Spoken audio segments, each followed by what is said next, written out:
Hello friends, ചെമ്പനീർ പൂവിന്റെ ഇനി വരാൻ പോകുന്ന ഒരു അടിപൊളി സൂപ്പർ അപ്കമിംഗ് എപ്പിസോഡ് റിവ്യൂ ആണ് പറയുന്നത്. അങ്ങനെ വർഷ ജോലി കഴിഞ്ഞ് തിരികെ വീട്ടിലേക്ക് വന്നതോടുകൂടി തന്നെ ഭയങ്കര ദേഷ്യത്തിലായിരിക്കും. വന്ന ഉടനെ തന്നെ എല്ലാവരെയും കൂവി വിളിക്കുന്നുണ്ട്. രവീന്ദ്രനും ചന്ദ്രമതിയും വന്ന് ചോദിക്കുന്നുണ്ട്, എന്ത് പറ്റി വർഷമോളെ, എന്താ കാര്യം എന്ന് ചോദിക്കുന്ന സമയത്തിന് വർഷ പറയുന്നത്, എല്ലാവരും ഇങ്ങോട്ടേക്ക് വരട്ടെ, എല്ലാവരും വന്നതിന് ശേഷം മാത്രം ഞാൻ കാര്യം പറയാമെന്നൊക്കെ പറഞ്ഞ് ദേഷ്യം പിടിച്ച് നിൽക്കും. എന്നാൽ വർഷയുടെ ശബ്ദം കേട്ടുകൊണ്ട് തന്നെ ശ്രീകാന്ത്, സച്ചി, രേവതിയും അങ്ങനെ എല്ലാവരും അങ്ങോട്ടേക്ക് വരുന്നുണ്ട്. സച്ചി പറഞ്ഞത്, സാധാരണ ഞാനാണ് ഇവിടെ ബഹളം വെച്ചിട്ട് എല്ലാവരെയും ഇങ്ങോട്ടേക്ക് വിളിച്ചു കൂട്ടാറുള്ളത്. ഇന്ന് നിനക്ക് എന്ത് പറ്റി വർഷേ, നിനക്ക് എന്താ ഇത്രമാത്രം പറയാനുള്ളത് എന്ന് ചോദിക്കും. പറയാൻ സച്ചിയേട്ടാ, ഇനിയും ബാക്കി രണ്ടുപേരും ഇങ്ങോട്ടേക്ക് വരാനുണ്ടല്ലോ എന്ന് പറയുന്ന സമയത്തിന്, ആരെ, സുധിയും ശ്രുതിയാണോ നീ ഉദ്ദേശിച്ചത് എന്ന് ചോദിക്കാണ് ചന്ദ്ര. അതെ ആന്റി, അവർ രണ്ടുപേരും ഇങ്ങോട്ടേക്ക് വന്നു കഴിഞ്ഞാൽ ഞാൻ പറയുന്നതിനൊരു പൊലിപ്പുണ്ടാവുള്ളൂ എന്നൊക്കെ പറയും. അപ്പൊ ചന്ദ്ര ചോദിക്കുന്നത്, എന്താ വർഷേ, നീ വന്ന മുതൽ ഇങ്ങനെ ഓരോന്നും വിളിച്ചു പറഞ്ഞുകൊണ്ടിരിക്കുന്നുണ്ടല്ലോ, എന്താ കാര്യമൊന്നും മനസ്സിലാവുന്നില്ല മോളെ എന്നിങ്ങനെ ചന്ദ്ര പറയുന്ന സമയത്തിന് ശ്രുതിയും ശ്രുതിയും അങ്ങോട്ടേക്ക് വരും. എന്നാൽ വർഷയെ കണ്ട ഉടനത്തിന് ശ്രുതിയും ശ്രുതിയും ആകങ്ങനെ തല കുനിച്ച് നിന്നു പോവാണ്. ആ സമയത്തിന് വർഷ പറഞ്ഞിട്ട്, എപ്പോ കണ്ടാലും നിങ്ങളുടെ ഭർത്താവിന് മാത്രമേ ബുദ്ധിയില്ലാന്ന് എല്ലാവരും പറയത്തുള്ളൂ. ഇപ്പൊ നിങ്ങളും ആ ഒരു കൂട്ടത്തിൽ പെട്ടോ എന്ന് ചോദിക്കുന്ന സമയത്തന്നെ ശ്രുതി ചോദിക്കുന്നതിന്, എന്തൊക്കെയാ വർഷ നീ വിളിച്ചു പറയുന്നത്? അപ്പൊ ചന്ദ്രക്കും ദേഷ്യം വന്നുകൊണ്ട് ചോദിക്കുന്നതിന്, വർഷ നീ വന്ന മുതൽ ഇങ്ങനെ ഓരോന്നും വിളിച്ചു പറയാണല്ലോ, ഇപ്പൊ നീ വന്ന് എന്റെ മോൻ ശ്രുതിയെ ഇങ്ങനെ കുറ്റപ്പെടുത്തി സംസാരിക്കാണോ എന്ന് ചോദിക്കും വർഷയോട്. നീ എന്തിനാ എന്റെ മോൻ സുധിയെ പൊട്ടൻ എന്ന രീതിയിലൊക്കെ സംസാരിക്കുന്നതെന്ന് ചോദിക്കുന്ന സമയത്തിന് വർഷ ദേഷ്യപ്പെട്ട് ചോദിക്കുന്നത്, പിന്നെ നിങ്ങളുടെ മകനെ ഞാൻ എന്താണ് ആന്റി വിളിക്കേണ്ടത്?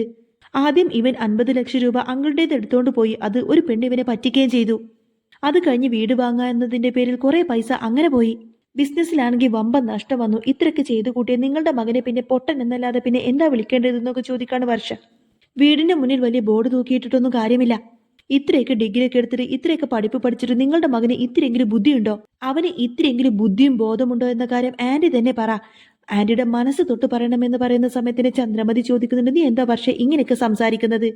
അപ്പോൾ ശ്രീകാന്തിന് ദേഷ്യം വന്നിട്ട് പറഞ്ഞിട്ട്, വർഷേ നീ എന്താ കാര്യം എന്ന് വെച്ചാൽ തെളിച്ച് പറ എന്ന് പറയുന്ന സമയത്തിന് വർഷ പറഞ്ഞിട്ട്, പറയാം ശ്രീകാന്തേ, ശരിക്കും ഈ വീടിന്റെ മുന്നിൽ ഒരു ബോർഡ് വെച്ചിട്ടുണ്ടല്ലോ, അതിന് പകരമായിട്ട് നിന്റെയും സച്ചിയേട്ടനെയും ബോർഡായിരുന്നു വെക്കേണ്ടിയിരുന്നത്. ഒരുപാട് ഡിഗ്രി എടുത്തു എന്ന് പറഞ്ഞിട്ടൊന്നും അതിലൊന്നും വലിയ കാര്യമില്ല എന്നൊക്കെ പറഞ്ഞ് സുധിയെ വീണ്ടും കുറ്റപ്പെടുത്തി സംസാരിക്കുന്നത് കേൾക്കുന്ന സമയത്തന്നെ ചന്ദ്രമതിക്ക് ദേഷ്യം വരും. നീ എന്തിനാ വർഷേ എന്റെ സുധിയെ എല്ലാവരുടെയും മുന്നിൽ വെച്ച് ഇങ്ങനെ നാണം കെടുത്തത് എന്നൊക്കെ ചോദിക്കും. അപ്പൊ സുധിയും ചോദിക്കുന്നത്, അതെ, എന്നെ എന്തിനാ ഇങ്ങനെ നാണം കെടുത്തുന്നത് വർഷേ എന്ന് ചോദിക്കും. വർഷേ, നിന്റെ അമ്മയാണ് കഴിഞ്ഞ ദിവസം കടയിൽ വന്നിട്ട് സാധനങ്ങളുടെ പൈസയൊന്നും പേ ചെയ്യാതെ സാധനങ്ങളെല്ലാം തന്നെ അവിടെ നിന്നും എടുത്തോണ്ട് പോയത്. അപ്പൊ വർഷ പറഞ്ഞിട്ട്, എന്റെ അമ്മ അങ്ങനെയൊക്കെ ചെയ്തിട്ടുണ്ടെങ്കിൽ അതിന്റെ പുറകിൽ എന്തെങ്കിലും കാരണമുണ്ടാവും, അല്ലാതെ ഒരു കടയിൽ ചെന്നിട്ടും എന്റെ അമ്മ അങ്ങനെ പൈസ കൊടുക്കാതെ സാധനമൊന്നും എടുത്തു പോന്നിട്ടില്ല. ഒരു പക്ഷേ നിങ്ങൾ ആരെങ്കിലും അമ്മയുടെ കയ്യിൽ നിന്ന് പണം വാങ്ങിച്ചിട്ടുണ്ടാവും. അതുകൊണ്ട് തന്നെയാണ് ആ പണത്തിലുള്ള സാധനങ്ങൾ അതുപോലെ തന്നെ എന്റെ അമ്മ അവിടെ നിന്നും എടുത്തു പോയിട്ടുള്ളത്. എന്റെ അമ്മയെക്കുറിച്ച് നിങ്ങളെക്കാൾ നന്നായിട്ട് എനിക്ക് നന്നായിട്ട് അറിയാം. എന്നാൽ വർഷ പറയുന്ന കാര്യങ്ങളെല്ലാം കേട്ടുകൊണ്ട് തന്നെ ഒന്നും മനസ്സിലാവാതെ സച്ചി, രേവതി ഇങ്ങനെ പരസ്പരം മുഖത്തോട് മുഖം നോക്കി നിൽക്കും. ശ്രുതി ചോദിക്കുന്നത്, പക്ഷേ നിന്റെ അമ്മയുടെ കയ്യിൽ നിന്ന് ഞാൻ ഒരു രൂപ പോലും വാങ്ങിച്ചില്ല, പിന്നെ നിന്റെ അമ്മയുടെ കയ്യിൽ നിന്ന് പണം എനിക്കെന്തിനാ, അങ്ങനെ ഞാൻ വാങ്ങിച്ചിട്ട് ഒന്നും ചെയ്തിട്ടില്ല എന്നും പറയും. പക്ഷേ ശ്രുതി പോലും അറിയാതെ ശ്രുതിയാണെങ്കിൽ വർഷയുടെ അമ്മയുടെ കയ്യിൽ നിന്നും 5 ലക്ഷം രൂപ പണം വാങ്ങിച്ചിട്ടുണ്ട്. അതിന്റെ വീഡിയോ ഞാൻ ഓൾറെഡി ചെയ്തതാണ് കേട്ടോ. പക്ഷേ ആ കാര്യമൊന്നും പാവം ശ്രുതിക്കറിയില്ല. അല്ലെങ്കിലും ഇത്രയും വലിയ ഷോറൂം വെച്ചിരിക്കുന്ന ഞാൻ എന്തിനാ നിന്റെ അമ്മയുടെ കയ്യിൽ നിന്ന് പണം വാങ്ങിക്കുന്നത് എന്നാണ് ശ്രുതി ചോദിക്കുന്നത്. വർഷ പറഞ്ഞിട്ട്, അത് തന്നെ, ഇപ്പോൾ യാതൊരു ആവശ്യമില്ലാതെ എൻ്റെ അമ്മയുടെ കാര്യം ഇതിലേക്ക് വലിച്ചഴക്കേണ്ട ഒരു കാര്യമില്ല. ഞാനിപ്പോൾ പറയാൻ വന്ന കാര്യം വേറെയാണ്. അപ്പൊ സച്ചി ചോദിക്കുന്നുണ്ട്, എന്താ വർഷേ, എന്താന്ന് വെച്ചാൽ കാര്യം പറയാന്ന് പറയുന്ന സമയത്തിന് വർഷ പറഞ്ഞിട്ട്, പറയാം. എന്നിട്ട് ശ്രുതിയോട് ചോദിക്കുന്നുണ്ട്, ഇന്ന് ശ്രീകാന്ത് വർക്ക് ചെയ്യുന്ന ആ ഒരു റെസ്റ്റോറൻറ്റിലേക്ക് ശ്രുതി ചേച്ചി എന്തിനാണ് പോയത് എന്ന് ചോദിക്കും. അവിടെ നീതു എന്ന് പറയുന്ന പെണ്ണുണ്ട്. ആ പെണ്ണാണെങ്കിൽ ഇപ്പോഴത്തെ അവിടെ റെസ്റ്റോറൻറ്റിന്റെ ഓണറാണ്. ഞാൻ അതുവഴി പോയപ്പോഴേക്കും എനിക്ക് വല്ലാതെ വിഷന്നു. അപ്പോൾ ഭക്ഷണം കഴിക്കാൻ വേണ്ടിയിട്ട് ഞാൻ അങ്ങോട്ടേക്ക് പോയത് എന്ന് പറയാണ് ശ്രുതി.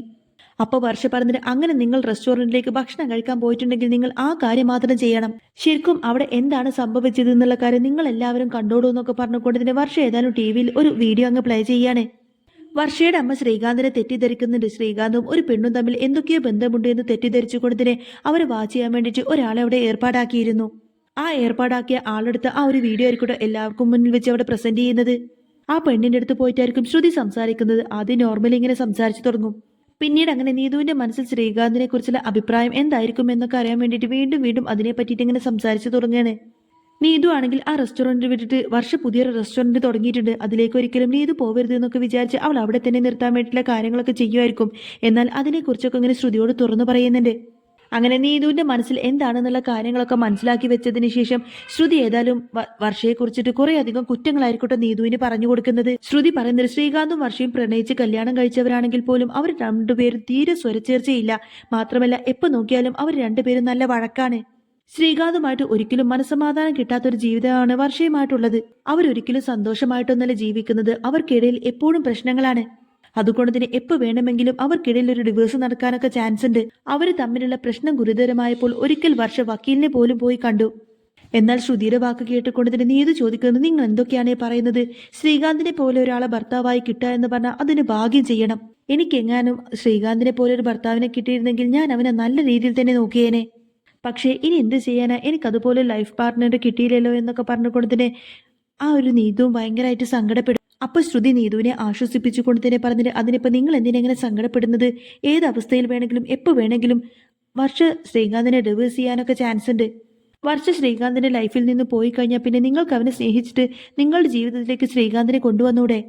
അങ്ങനെയാകുമ്പോൾ പിന്നെ ശ്രീകാന്തിന്റെ ലൈഫ് രക്ഷപ്പെടും, അതുപോലെ നിങ്ങളുടെ ലൈഫ് രക്ഷപ്പെടും. അങ്ങനെയാകുമ്പോൾ പിന്നെ നിങ്ങൾക്ക് രണ്ടുപേർക്കും ഹാപ്പി ആയിട്ട് ജീവിതകാലം മുഴുവൻ അടിച്ചു പൊളിച്ച് ജീവിക്കാമെന്നിങ്ങനെ ശ്രുതി പറഞ്ഞത് കേട്ടുകൊണ്ട് തന്നെ നീതുവിനും ഭയങ്കര സന്തോഷാണ്.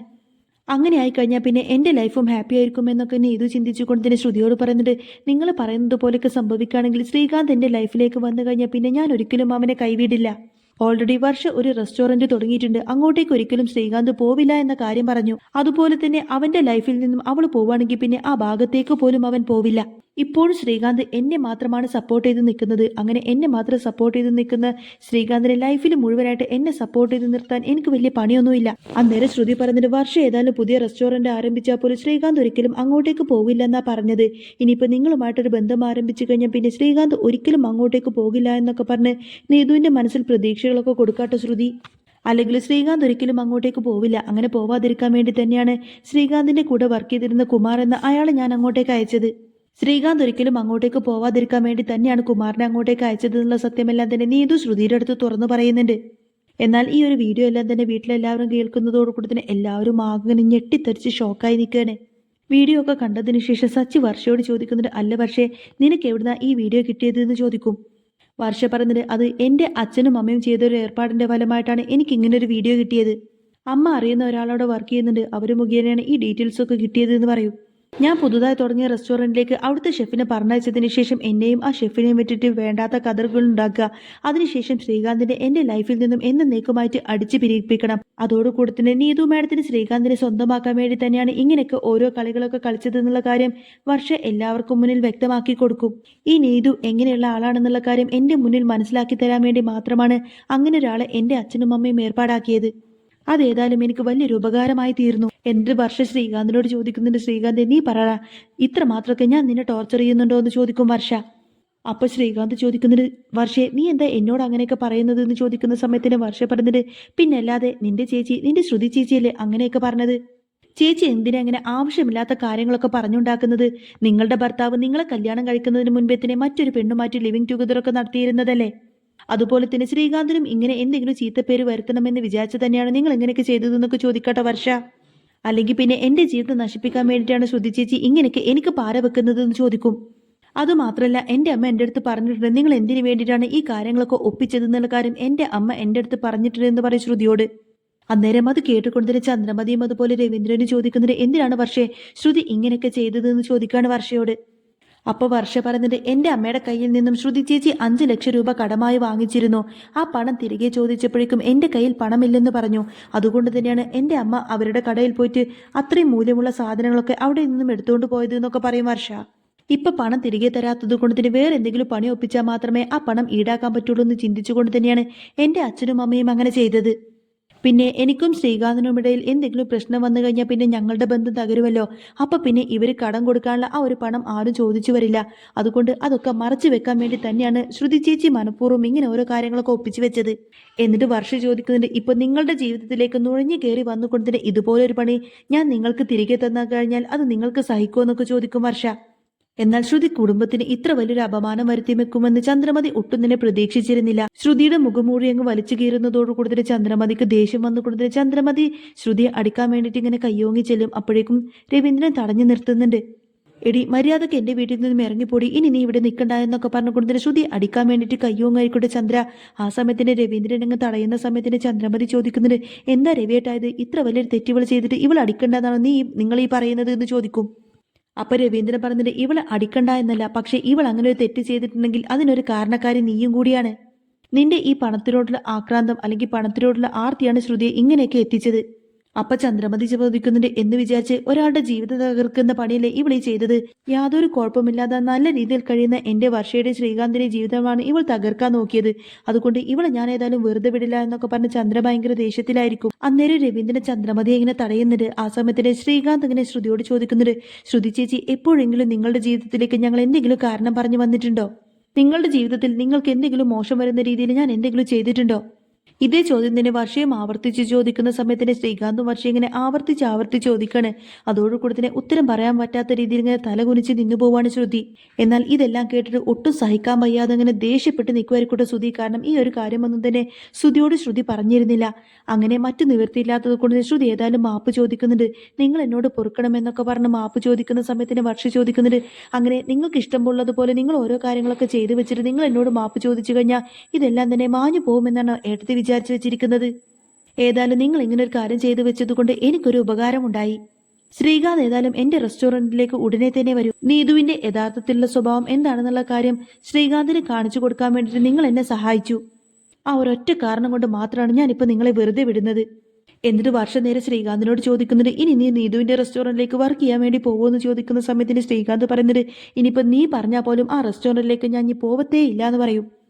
ഇനി ഞാൻ ഏതായാലും നമ്മുടെ റെസ്റ്റോറൻറ്റിലാണ് വർക്ക് ചെയ്യുന്നത് എന്നൊക്കെ പറഞ്ഞ് പിന്നീട് ശ്രീകാന്ത് വർഷയുടെ റെസ്റ്റോറൻറ്റിൽ തന്നെയായിരിക്കും വർക്ക് ചെയ്യാൻ തീരുമാനിക്കുന്നത്. വർഷ ഏതായാലും അവസാനത്താക്കിയതുപോലെ തന്നെ ശ്രുതിയോട് മറുപടി പറഞ്ഞിട്ട്, ഇനി നിങ്ങൾ ആരെങ്കിലും ഞങ്ങളുടെ ലൈഫിലേക്ക് നുഴഞ്ഞു കയറാൻ വന്ന അല്ലെങ്കിൽ ഞങ്ങളുടെ കാര്യത്തിൽ ഇതുപോലെ ഇടപെട്ട് കഴിഞ്ഞാൽ പിന്നെ ഈ വർഷ ശരിക്കും ആരാണെന്നുള്ള കാര്യം ഞാൻ അറിയും. ഈ വർഷ ശരിക്കും ആരാണെന്നുള്ള കാര്യം നിങ്ങൾ അറിയും. അങ്ങനെ എല്ലാവർക്കും ഒരു താക്കീത് പോലെ പറഞ്ഞതിന് ശേഷം ദേഷ്യപ്പെട്ടുകൊണ്ടതിനെ വർഷ അകത്തേക്ക് കയറി പോകുന്ന ഒരു അടിപൊളി സൂപ്പർ എപ്പിസോഡാണ് വരുന്നത്. അപ്പോൾ നിങ്ങൾക്ക് ഈ ഒരു ചാനൽ ഇഷ്ടമാവുകയാണെങ്കിൽ സബ്സ്ക്രൈബ് ചെയ്യാനും സപ്പോർട്ട് ചെയ്യാനൊന്നും മറക്കല്ലേ.